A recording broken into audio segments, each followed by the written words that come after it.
Well, I have a senior cat laying under my desk. I have to keep making sure it's still alive because he's in such a deep sleep. And I'm back with another book haul. So let's get right into it. First up, we have a book from the wonderful Valancourt Books, who just won a big case against the federal government, and good on them.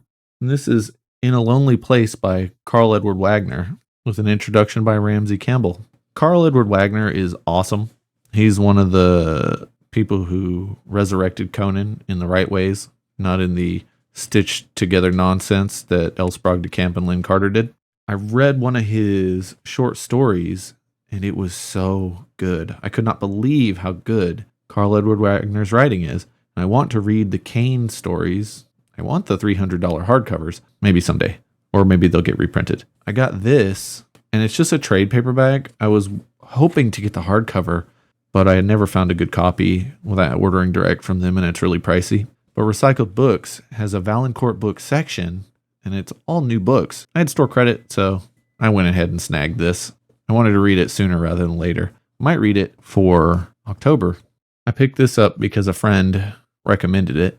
Siddhartha by Herman Hesse. I got it for $3. He recommended it after we were discussing Lord of Light, so I can't wait to get to it. It's a short read. I'll probably crush it in an evening or something.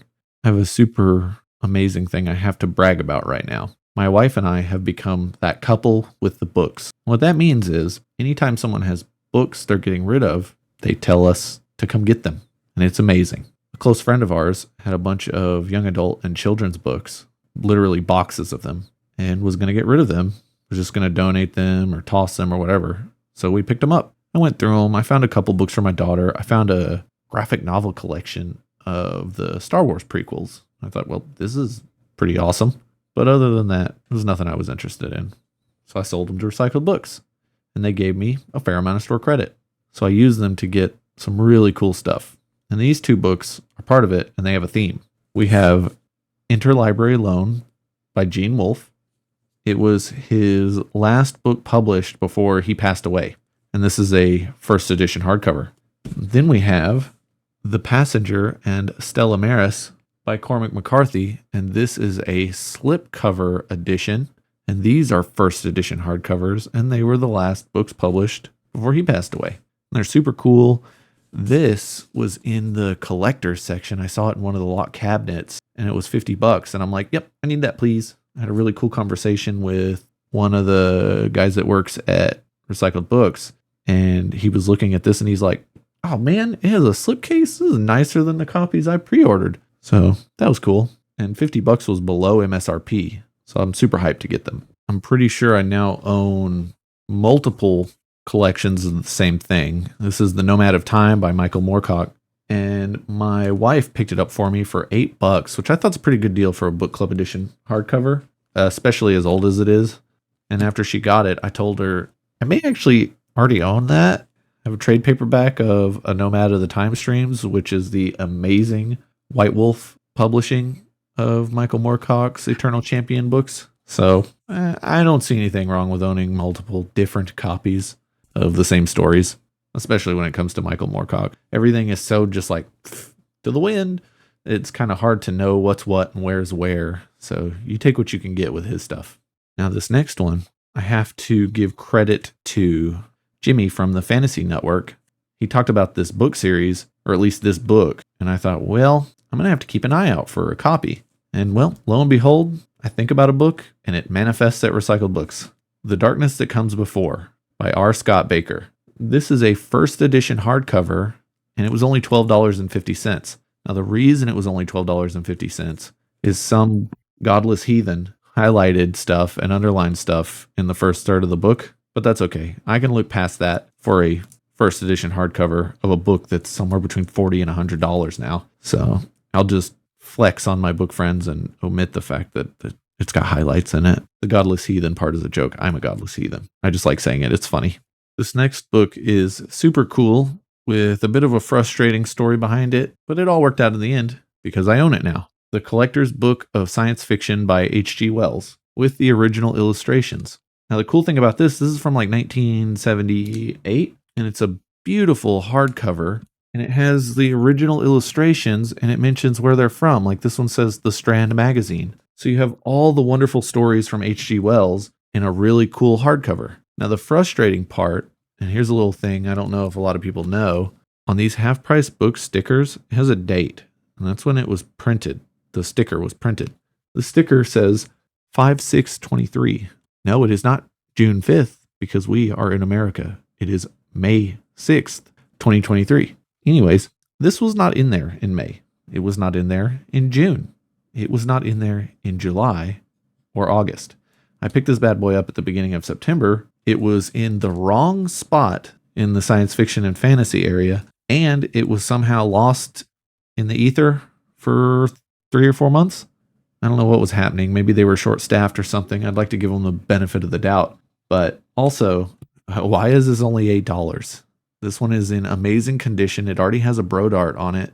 Oh, I know why it was only $8. It doesn't have a barcode. That's the secret. I mentioned it in the last book haul. If it doesn't have a barcode, you can probably get a really good deal on it at Half Price Books. So as you dive deeper into book collecting like I have, you'll know which books had barcodes, which ones didn't, and you'll be able to spot them from a mile away. So when you're digging through the stuff at Half Price Books, you go, oh, here's another good thing about stuff without barcodes. It doesn't get picked up by all those resellers on eBay that use scanning devices.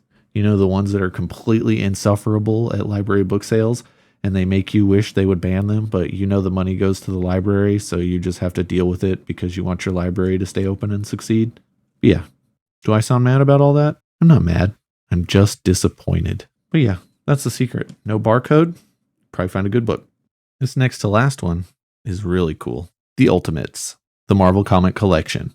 I love the Ultimates, and it is obvious that it was one of the major inspirations for the MCU. One of the things I wish they would have pulled out of this that they didn't is how amazing Thor looks in these. He's so freaking cool, and it's not so much magic as it is like Asgardian technology that he's wearing, which just makes it even cooler.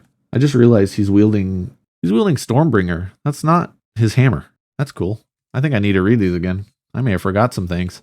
But anyways, yeah, I love the Ultimates. It got a little weird as the series went on, but this core edition of the original stuff is so good. I highly recommend it if you haven't read it. It's a fun read.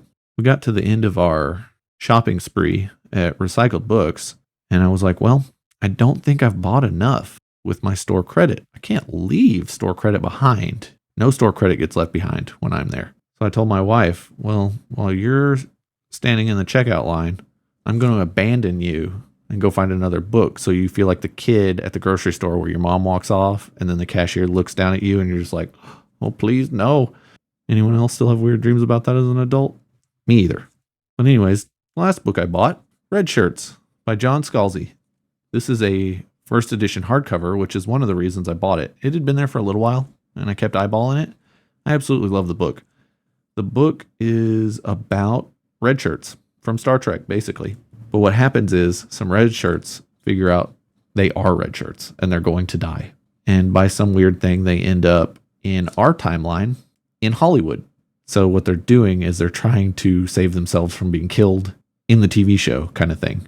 At least that's what I vaguely remember. I need to read it again. It's been over a decade. But the thing that resonated with me most in this book is Scalzi takes a bunch of jabs at needlessly killing characters in books and TV shows and stuff. At the end, the overall lesson is deaths in your stories should mean something. People can needlessly die. That happens every day, but it's just cheap writing when you murk someone just to move the plot along. Make their deaths matter. And that's kind of what it says at the end. And it's really good. I highly recommend it. Well, that's all I got for today. Make sure you hit up Recycled Books if you can. Go to Jupiter House, get some coffee. I get the cafe au lait. My wife gets the Jupiter's Nectar, which tastes like poison because it has hazelnut in it, and I despise hazelnut. But yeah, I think I'm going to go find something to read. I hope you enjoyed this video. Leave any comments if you've read any of these. Give me a like if you enjoy my book haul videos, and I'll see you next time.